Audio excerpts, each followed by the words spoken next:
Guys, welcome back to Let's Play Final Fantasy X. Last time we begun this little Chocobo quest. This time I had to redo getting one chest because the first time, no matter how many chests you get the Cloudy Mirror. And I didn't get the actual prize for getting only one chest, which is the elixir. So I did that off screen since we've already seen it and we kind of know the whole process. The sad thing is I thought I needed practice at this, and I just beat all 5 chests on like my 4th attempt, but I wasn't recording. So I'm hoping I can still do it. Because usually I try and do this and I fail miserably. Me doing it on my 4th attempt is ridiculously hard. So let's just go for luck here. Again, like I said in the last episode, don't touch any of the sides of those flags there, the colored flags. And I've already done very badly in this one. But I'm going to go for 4 this time since I've already, hit too many corners. And hopefully we can get that one. That one's not too bad. It's the 5 that's usually a problem. In fact, I was looking around on YouTube, looking at, the correct path just to, re-familiarize. You know what? I'm actually doing kind of well here. I'm going to... I screwed it up. You don't want to hit that. But this is the 5th one you want to hit. And yeah, you have to land in front of them because you can't pass them at this point. So it kind of puts you in a bad situation whenever you hit one of those, you're screwed. You won't get any prizes. If you do win but hit a pole, you get what is it? You get a potion as a consolation prize. So anyway, now I'll go for 4. I just thought I might be close enough to go for 5. The way I kind of judge it is how well I'm rounding corners, how well I'm cutting corners when that happens, and how long I spend running into the wall. And the less time I spend running into walls, the better. The more times you hit the wall, the lower your chances of actually being able to win. Like that little clip right there where the camera changed and I started running into the wall, you really have to be kind of on the rotation with your controller there. Otherwise, you're going to end up in trouble. Now, my timing looks all right here, but just for... Oh, crap. I just screwed up something I know how to beat. Now, game, I don't know what this is. Maybe I'm getting flustered or something? This is actually kind of strange. Normally, this is like what happens when I haven't played the game in like 4 years and I'm trying to remember where to go. But this is the last time I'll show a screw up on screen. We'll just cut. Well, that attempt didn't go very well. So we'll try again. I don't know what happened there, but the point I was trying to make as I was going through there is that running into walls, making sure, not running into the wall like directly here. I save a bunch of time by not running directly into the wall right away, and it saves you enough time to be very significant kind of going forward. And that one was very close. Like I hit kind of on the corner there, and that will slow you down, and it is a significant amount of time loss. So here's the 4th one here, and I got good time, so I should be able to do this. So you want to go here, there we go, cut past him. Once you get here, you cannot pass him. So there's 4 chests. There we go. And we get 30 pendulums. It's another item that's strictly for item creation, and I do have a use for it. And I apologize if you hear the lawnmower going in the background. That's my brother, and I can't do anything about that. All right, he's a little further away now. It's not quite as noisy, so we'll give her another shot here. We'll go for 5 this time. And as I've said, the kind of our focus here is to avoid hitting walls. We also want to avoid hitting any of the pylons there. And you want to run as straight of a path as you possibly can, and cut the corners as tight as you can. The thing is, they put all of the flags, or the poles, on the corners there, which makes it difficult to cut all the corners that you want to be able to cut. So, think my timing's all right here. This might be doable. So you want to go to the second one here. Cut. Cut. Might have been too far. Wait. Come on. Big money, big money, big money. Dive directly to the left there. Victory! Oh, I'm so glad that did not take very long. I probably only edited out like maybe 4 attempts total. And you get an achievement for doing this. I was watching a video on YouTube that was going over this, and everyone was saying that this was the hardest one in the Steam version of the game. Hardest side quest in the entire game. More than the lightning dodging, more than the other Chocobo stuff, more than everything. And I was really kind of scared, to be quite honest, because I struggled with this one a lot during my test run for whatever reason. This time around, I've done it twice in a matter of 15 minutes. So I'm rather impressed with myself at the moment. Game. There we go. I was not selected on my game. I was selected on the background there. This is an interesting area because all of the music or the noise in that area is ambient noise. So when you turn on fast forward, it gets rid of the ambient noise and then it redoes the music. It's like, I think it starts it over or something like that and just plays the music. There we go. And so, yeah, it's kind of interesting that way. It's a little bit different. All right, now that we've done that, there's this platform here. Oh, I was supposed to double check and see if there was another treasure chest. Well, you hit this Chocobo feather and you can head down here.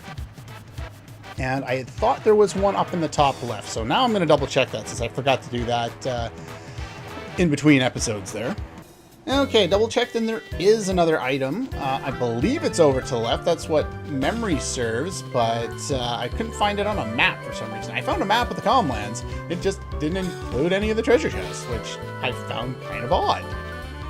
But yeah, I'm pretty sure the treasure chest is around here somewhere. Thought I remember seeing it. Oh, never mind. I know it is. I can't believe I missed this earlier. Wow. My brain must not be working lately. There it is. The level 2 key sphere. Alright, so we have the Chocobo. We could do some more battling around with the Calmlands, and I will show off more of the enemies, because I do want to show them all off. We do need to capture them all. But before we do that, what we want to do is we want to actually progress with the game a little bit. And the reason is, once we go into this next area, I mentioned this in the last one or the one before, you'll be able to get the guy that gives you the Chocobo. He'll show up at this exit, I think up in the far left where we found him the first time, right by camp in the middle, and right by the exit toward Makalani and Bavel. So that'll make life a lot easier, and it's easier because we are going to head back into Makalani Forest at some point, but I'd like to do some stuff first. There is a save point in here. We'll take some use with that, and I'll get myself all set up for what's upcoming. I don't know if you just have to walk up here or if you have to do the scenes that are up here. So, game, can I talk to the save sphere? Thank you. All right, let's make another save file there. And do I need anything particular for this guy? No, probably not. You don't need your capture weapons, though. So anything with strength or status effects that you want to try and make use of. Piercing would be preferable. And you need your good piercing weapon. That'd be the one. And that should be pretty much good to go. Yeah, we got fast characters going forward. That's fine. Halt! Oh, it's those guys. Summons from Lord Seymour. Come with us. Does he ever die? We have nothing to discuss with Maester Seymour. Yeah, we already killed him twice. Yeah, so out of our way. Lord Seymour's commands must be obeyed. You will come. I warn you. The Maester doesn't need you alive. The choice for the voice acting on these two guys makes no sense. They don't sound like the characters they look like. they don't act like the other Guado. I don't know, it just seems kind of weird. I'd expect to hear those voices in like a detective story or something like that. I don't know, anyway, enough of this. This guy is Defender X. You can inflict Darkness, Berserk, Armor Break, but not Power Break, and a number of other things on him. Slow is not one of them, so we can't do Slow. We need something else to completely nerf this boss so he literally cannot kill us. Yeah, he's susceptible to Provoke. Thing is, with some enemies, what they'll do when you inflict Provoke on them is it changes their AI script. Normally, this guy has an attack pattern I think is 3 normal attacks and then Haymaker, which does even more damage. It's all physical attacks. You could try and inflict Berserk on him and maybe he would only use normal attacks, but he would do more damage, so that's not particularly helpful. But when you use Provoke on him, he'll only ever use one ability. So we really don't have to worry about him anymore. You can steal some lunar curtains from him if you want. You can inflict darkness, but it really doesn't matter if you have Provoke on. So we'll just throw a ball at him. Yeah, he's armored, so that's gonna suck. Now, anytime he gets his turn with Provoke on, all he'll use is Blast Punch. Blast Punch does 50% of your current HP. I'm literally invincible as long as Titus does not leave the field. He also has the ability, if I think all 3 of your characters have haste on, or no, if we get 5 more turns then before he gets his turn, then he will cast Sloga on the party. He also has the ability to cast Mighty Guard, but for some reason you can't learn Mighty Guard from him. I don't know why. Alright, so we're going to pull Orin in. Orin can use Vanishing Blade.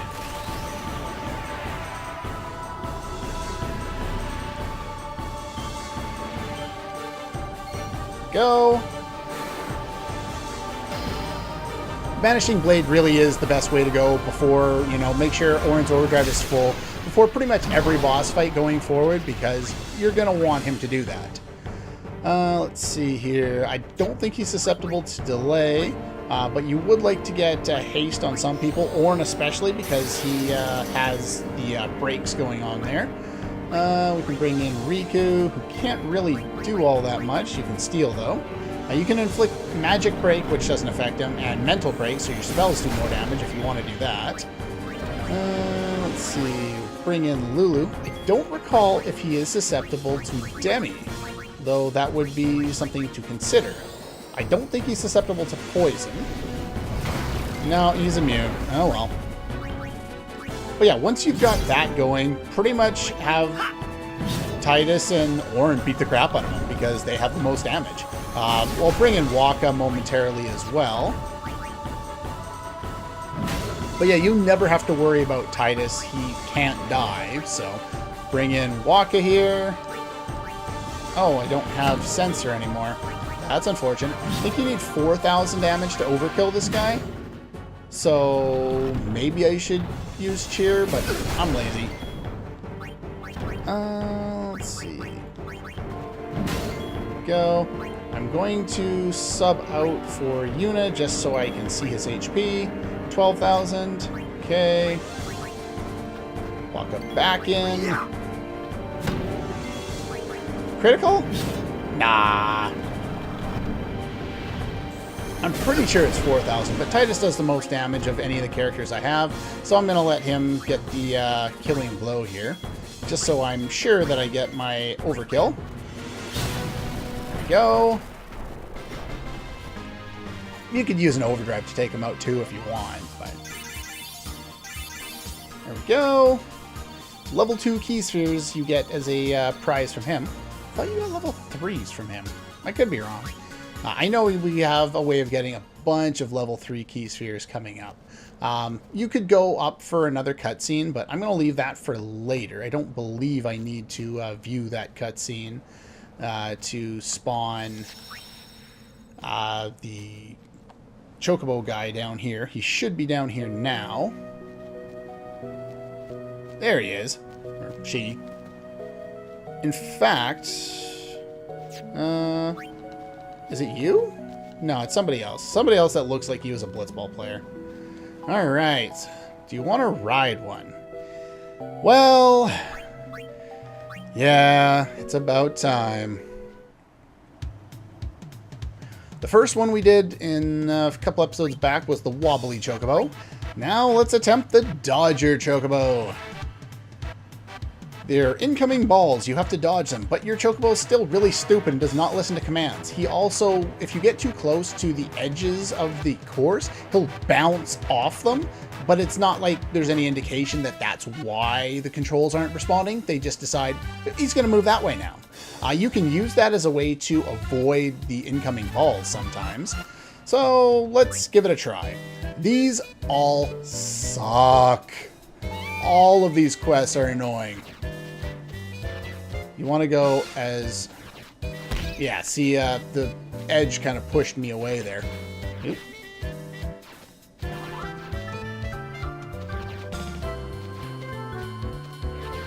Now, not quite enough. So we needed 16.8 and we got 17.1. So we'll try this one more time and try to not to dodge off the course as often here. Oh, no, stop.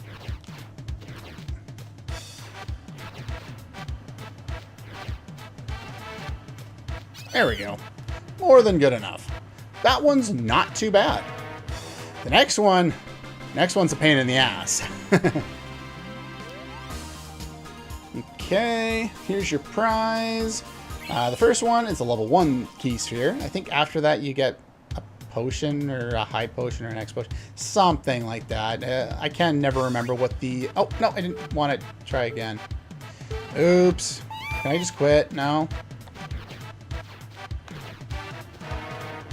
Sadly, it's faster to actually play the minigame over and over again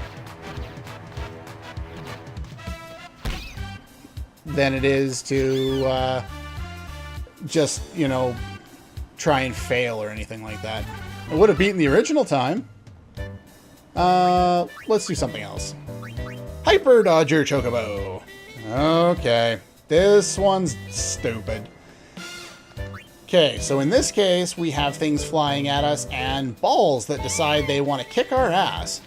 See, not only do the balls now split, but the birds are coming at us too.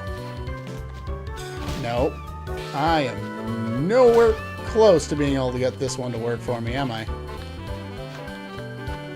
Oh, I was close too! Oh, come on! That's not fair. I don't want to do it again. Yeah, we'll keep doing her till we get her. I'll cut out if I fail too many times, but...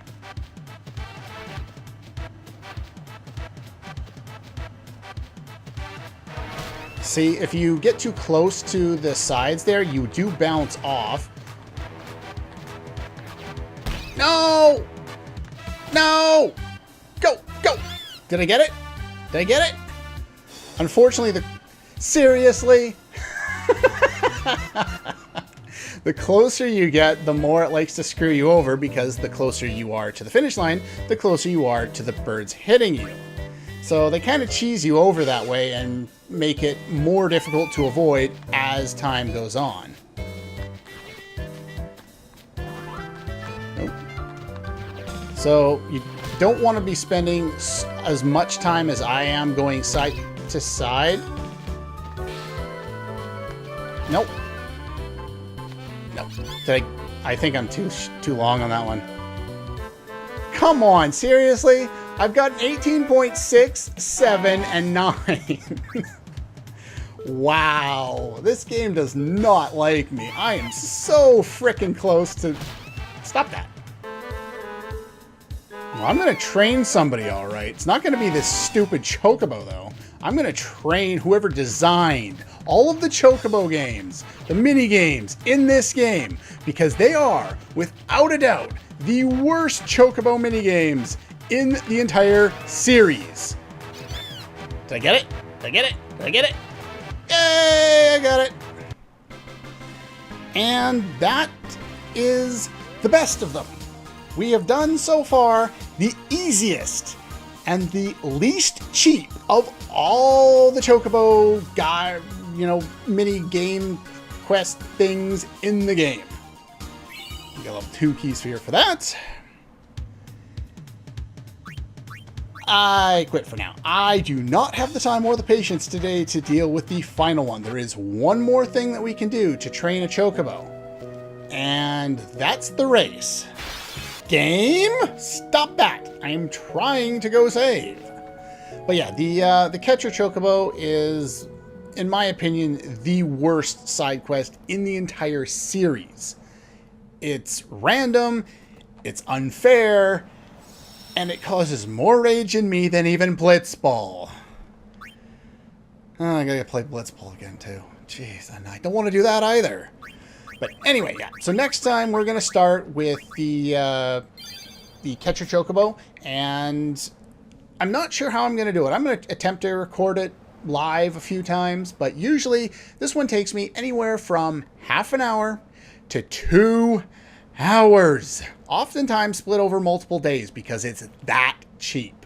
So if I don't get any luck within the first like 5 or 10 minutes, then I'll probably just leave the recorder on, record silent, and do post commentary on that part of the video next time, because otherwise the only commentary you're getting from me is a lot of F-bombs and a lot of rage. Anyway, that's all for this one. Good luck to me, and I'll see you guys next time.